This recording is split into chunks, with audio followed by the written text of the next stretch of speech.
मोतीपुर गांव में चंदू नाम का आदमी रहा करता था। वो अपनी पत्नी मीना के साथ खुशी से जीवन बिताया करता था। एक बार जब धान की रोपाई चल रही थी, सभी तैयार होकर खेतों की तरफ जाने लगे। मैं जा रहा हूँ खेत पर, तुम बाद में आ जाना खाना लेके, और भाग्यवान जरा लस्सी भी लेती आना थोड़ा सा। ठीक है, आप जाइए, मैं ले आऊंगी।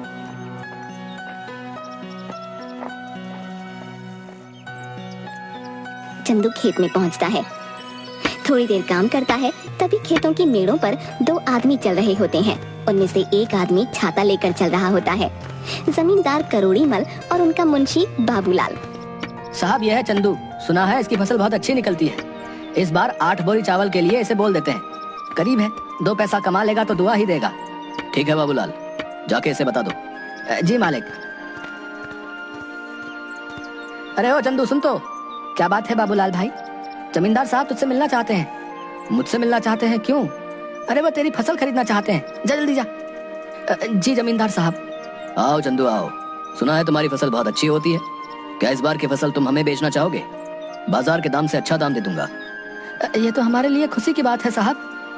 तो फिर ठीक है, जिस दिन फसल ठीक से तैयार हो जाएगी हमें बता देना, हम आदमियों को भिजवा देंगे। तुम्हारी फसल काटने में वो सब तुम्हारी मदद करेंगे और तुम्हारे घर पर पैसे भिजवा देंगे।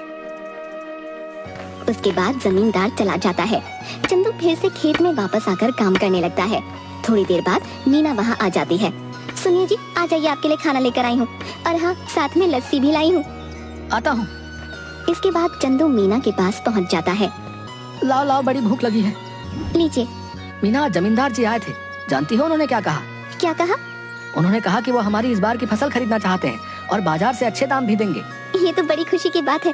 ये सब माता रानी की कृपा से हुआ है। मैं कहती थी ना, एक दिन सब ठीक हो जाएगा। माता रानी करे ऐसा ही हो। इसके बाद दोनों घर चले जाते हैं। इसके बाद चंदू सो जाता है। चंदू शाम को उठा और घर के आंगन में लगी क्यारी से सब्जियां निकाले। मैं ये सब्जी बेच के आता हूँ, ठीक है? सुनिए, आप समय से आ जाइएगा, रात होने से पहले। ठीक है। उसके बाद मंडी में सब्जियां बेचकर वापस आते वक्त एक मछली के ठेले के पास। मछली कैसे दे रहे हो भाई?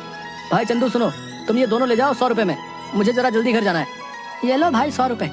आज मीना को कहूँगा मछली के गर्मा गर्म पकौड़े खिला दे। चंदू घर पहुँचा। अरे ओ मीना, कहाँ हो? ये लो मछली, आज पकौड़े खाने का दिल कर रहा है, जरा बना दो। जी हाँ ठीक है, लेकिन पहले आप हाथ मुंह धो लीजिए। इसके बाद मीना मछली पकाने लग गई। अरे वाह, तुम्हारा कोई जवाब नहीं। आहा, क्या पकौड़े बनाए हैं, वाह वाह वाह। इसी तरह कई महीने बीत गए। चंदू के खेतों में सोने की तरह चमकने वाली फसल तैयार हो गई। मीना, मैं खेत में जा रहा हूँ, जमींदार के आदमी पहुँचते ही होंगे। ठीक है। चंदू खेत में गया। चल चंदू, तैयार हो जा, बहुत काम करना बाकी है आज। जमींदार के आदमी वहाँ पहुँच गए। चलिए सब काम पर लग जाते हैं, सेठ ने कहा है जल्दी से सारा काम निपटा कर फसल चंदू के घर पहुंचा देना। सबने मिलकर फसल काटी और 8 बोरियां तैयार कर दी। तभी वहाँ मीना आई। ये क्या, इतनी जल्दी काम भी हो गया? मीना, इसीलिए तो कहते हैं कि एकता में बल है। जो काम मैं अकेला 2 दिन में करता, वो हम 4 लोगों ने मिलकर कुछ ही टाइम में कर दिया। इसके बाद सबने मिलकर बोरियां चंदू के घर तक पहुँचा दी। हम सब कल आके ये बोरियां सेठ के घर ले जाएंगे। चलिए हम चलते हैं। चलो, आज का काम भी खत्म हुआ, बस अब कल का इंतजार है। उसने सारी बोरियां घर में रख दी। तभी आधी रात को चंदू के घर के बाहर कुछ चोर बात करते हुए। सुनो सबके सब, ध्यान से घुसना, अगर हम खाली हाथ लौटे तो सरदार हमें छोड़ेंगे नहीं। सब धीरे धीरे चंदू के घर से सारी बोरियां चुरा कर ले गए। अगली सुबह चंदू की बीवी, सुनिए जी, उठिए, देखिए क्या हो गया। क्या हो गया? चंदू उठिए, उठिए ना। क्या बात है भाग्यवान, ऐसा क्या हो गया जो तुमने सारा घर सर पर उठा लिया है?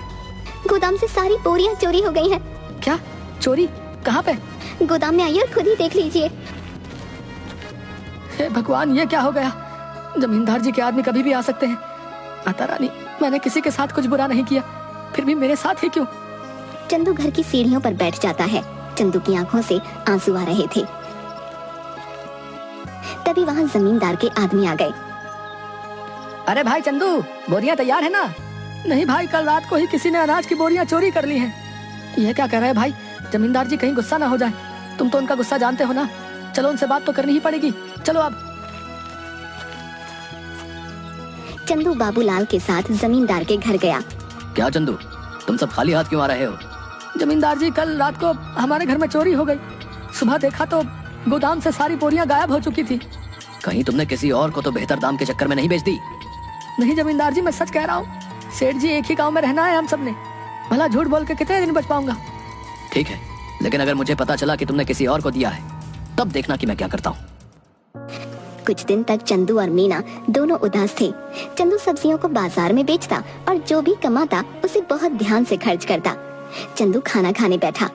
सुनिए ना, कितने दिन हो गए हमें इस तरह सब्जियां बेचते हुए, लेकिन हमारा घर मुश्किल से चल पा रहा है। घर के भी हालात ठीक नहीं है। हमारा गुजारा सिर्फ सब्जियां बेचकर नहीं हो सकता। पहले तो अनाज बेचकर हम अच्छे खासे पैसे कमा लेते थे, जिसमें साल भर थोड़ा थोड़ा करके घर चल जाता था। लेकिन अब तो हमें अगली फसल के पक जाने तक इंतजार करना होगा। आप बताइए ना, ऐसे कैसे घर चलेगा? मैं जानता हूँ, लेकिन मैं क्या करूँ, समझ नहीं आ रहा। अचानक चंदू थाली में रखा अचार रोटी के साथ खाने लगता है। अरे भाग्यवान अचार! क्या अचार? क्या मतलब है? मैं आपको अचार की तरह दिखती हूँ? आप मेरे बारे में ये सब सोचते हैं? नहीं भाग्यवान, मैं तो कह रहा था कि हमारी समस्या का समाधान है ये अचार। कैसे? मेरी बात सुनो ध्यान से। तुम अचार बनाना और मैं अचार लोगों के घर जाके बेचूंगा। पहले हम लोगों का अचार का स्वाद चखाएंगे, उन्हें पसंद आया तो वो खरीद लेंगे। अगर पसंद नहीं आया तो? अरे कैसे नहीं आएगा, मेरी मीना ने जो बनाया है, अंग्रेजी में क्या कहते हैं, फंटास्टिक अचार बनाती हो तुम। है आपने अंग्रेजी कब सीखी? तुम मुझे कम मत समझो। What are you doing? I am very well. देखा? आप तो बड़ी अच्छी अंग्रेजी बोल लेते हैं। दोनों हंसने लगते हैं। इसके बाद मीना अचार बनाने लगी और मीना ने अचार डिब्बों में पैक कर दिया और चंदू चल पड़ा साइकिल लेके। चंदू एक घर पर जाकर रुका। घर पे कोई है भाई? अरे चंदू भैया, आप यहाँ कैसे? ये क्या ले आए? अचार बेचने का काम शुरू किया है, इसीलिए घर घर जाके बेच रहा हूँ। अचार खरीदना चाहेंगी? जरूर, जरा चखाना तो भैया।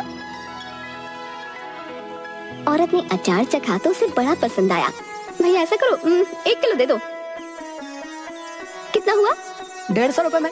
ठीक है भैया, अभी पैसे लेकर आती हूँ। चलता हूँ बहन। ऐसे करते करते चंदू दूसरे घर गया। रमेश भैया घर पे हो? अरे चंदू, तू कैसा है भाई, और कैसा चल रहा है सब? उस चोरी के बारे में सुनकर बहुत बुरा लगा यार जान के। जाने दो भाई, क्या कर सकते हैं। अच्छा ये बताओ, अचार खरीदते हो बाहर से? हाँ क्यों? मैंने अचार बनाना शुरू किया है। क्या बात है, जरा चखा दो। चंदू ने उसे थोड़ा सा चखने को दिया। अरे वाह, किसने बनाया? मीना ने। भाभी को कहना बहुत अच्छा अचार बनाती हैं, बड़ा ही कमाल का। बताओ भाई, खरीदोगे? हाँ भाई, क्यों नहीं, दूसरों से भी तो खरीदता ही हूँ, इससे अच्छा तुमसे ना खरीद लूं। ये बताओ कितने में बेच रहे हो? 150 रुपए किलो। ठीक है भाई, 2 किलो दे दो। चंदू ने पैक करके दे दिया। धीरे धीरे उसका सारा अचार बिक गया। चंदू घर पहुंचा। मीना, आप आ गए? कैसा गया आज का दिन? किसी ने खरीदा कुछ अचार? कुछ तो नहीं खरीदा किसी ने। मैंने कहा था ना, मेरा अचार इतना भी खास नहीं है। आपका विचार ही गलत था इसे बेचने का। पूरी बात तो सुन लो, लोगों ने कुछ नहीं सब कुछ खरीद लिया। देखो जाकर टोकरी में। मीना टोकरी के पास गई। उसने देखा कि टोकरी तो खाली है, यानी कि सारा का सारा अचार बिक गया। मीना बहुत खुश हुई। अब बस तुम ऐसे ही बनाते रहो और मैं घर घर जाकर बेचता रहूंगा। मैं कहती हूँ ना, आप ऐसा करिए, पास के गांव में भी बेचना शुरू करिए। क्या पता वहाँ के लोगों को थोड़ा बहुत पसंद आ जाए। अब हम जितनी जगह जाकर बेचेंगे उतना ही तो हमारा फायदा होगा ना। कल से आप थोड़ा और अधिक अचार लेकर जाना और दूर दूर के गांव तक भी जाना। ठीक कहा तुमने, मैं ऐसा ही करूंगा। कल से तुम ज्यादा से ज्यादा अचार बनाना शुरू करना। आप 1 हफ्ते रुक जाइए। 1 हफ्ते में बहुत सारा अचार बनाकर तैयार कर दूंगी। उसके बाद आप बेचना शुरू कर देना, क्योंकि अचार पकने में भी तो समय लगता है ना। ठीक है, तब तक मैं सब्जियां बेच दिया करूंगा। इससे हमारा घर भी चलेगा और हमें नुकसान भी नहीं होगा। इसके बाद मीना अचार बनाना शुरू कर देती है और कुछ दिनों तक चंदू बाजार में सब्जियां बेचता है। कुछ दिनों में अचार तैयार हो जाता है और चंदू भी बेचना शुरू कर देता है। इस बार चंदू दूर के गांव में जाता है और अचार बेचना शुरू कर देता है। अब धीरे धीरे करके मीना का बनाया हुआ अचार सभी जगह लोकप्रिय हो जाता है। इसके बाद चंदू एक दुकान भी खोल लेता है। अब जो भी ग्राहक आता उसकी दुकान पर ही जाता। एक एक दिन वहाँ से गुजरते हुए जमींदार जी की नजर चंदू की दुकान पर पड़ी। क्या बात है चंदू, तुम्हारी तो दुकान चल पड़ी। जरा अचार तो चखाना, सुना है तुम्हारी दुकान का अचार सभी को बहुत पसंद आ रहा है। ये तो सबका प्यार है जमींदार साहब, ये लीजिए, आप इसे चख लीजिए। ये तो बड़ा स्वादिष्ट है। ऐसा करो, हमारे घर पर 60 किलो अचार पहुंचा देना। हमारे यहाँ बहुत बड़ा भंडारा है। एक हफ्ते में हम तुम्हारे घर पर कुछ लोगों को भेज देंगे रात को, इसलिए तुम सारा सामान तैयार रखना। जी जमींदार साहब। रात को जमींदार के लोग चंदू के घर नहीं पहुँचे। रात भी काफी हो गई थी। ऐसा करिए, आप सो जाइए, अगर कोई आया तो हमें पता चल ही जाएगा, तब उठकर उनका सामान उन्हें दे देंगे। तुम ठीक कहती हो, सो जाना चाहिए, क्या पता वो आज ना आए। चलो सो जाते हैं। अगले दिन जब चंदू और मीना उठे तो घर में फिर से चोरी हो चुकी थी। इस बार चोरी अचार की हुई थी। सुनिए, घर में फिर से चोरी हो गई है। किसी ने इस बार हमारा रखा हुआ अचार चुरा लिया। चंदू उठा और जाकर अचार जहाँ रखा था वहाँ देखने लगा। मैं जमींदार साहब को बता कर आता हूँ, उन्हें कहीं और से पता चलेगा तो कहीं वो गुस्सा ना हो जाए। ठीक है, आप संभाल लेना सब कुछ इस बार। चंदू जमींदार साहब के घर गया। जमींदार साहब, इस बार फिर से आपके लिए जो हमने अचार तैयार किया था वो चोरी हो गया। ये हमेशा मेरे साथ ही क्यों हो रहा है? मैं तुमसे कुछ भी मंगाता हूँ और वो तुम्हारे घर में चोरी हो जाता है। मुझे लगता है तुम मुझे अपना सामान बेचना ही नहीं चाहते। ठीक है, मैं भी नहीं खरीदूंगा आज के बाद तुम्हारा कोई सामान, जाओ। ऐसी बात नहीं है जमींदार साहब, अब खुद ही सोचिए, मैं आपसे दुश्मनी क्यों मोल लूंगा। आप चिंता मत करिए, मैं आपके लिए दोबारा से 60 किलो का अचार तैयार करता हूँ। ठीक है, अगर इस बार कुछ हुआ तब देख लेना। चंदू अपने घर गया और सोचने लगा कि अब इस चोर को कैसे रोके। इस बार चंदू ने बहुत सारे मटकों को एक जगह पर रखा और चला गया। अचानक आधी रात को आवाज आई। सारे के सारे चोर दर्द से चिल्ला रहे थे।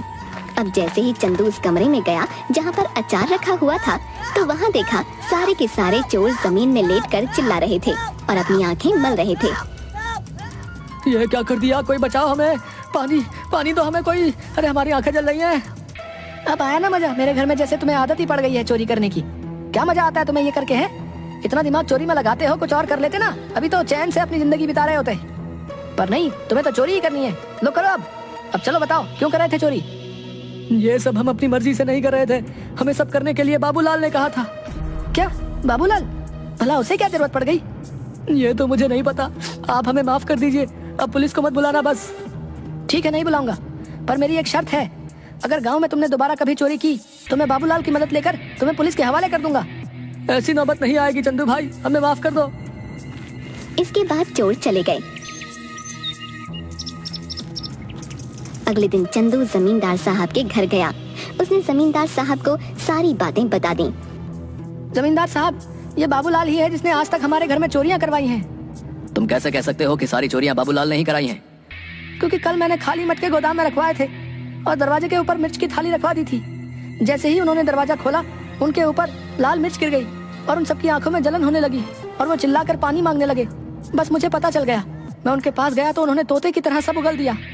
इस बाबूलाल को पकड़ लो और पुलिस को फोन करो।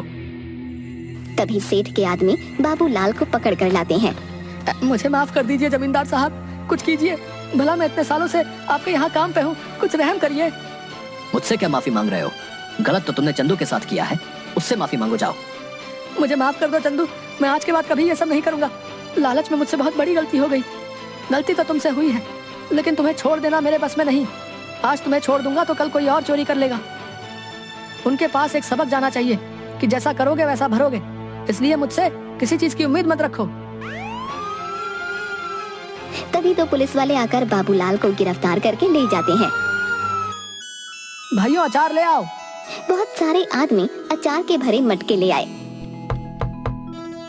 ये लीजिए जमींदार साहब, इस बार आपके घर में हमारा सामान आखिरकार पहुंच ही गया।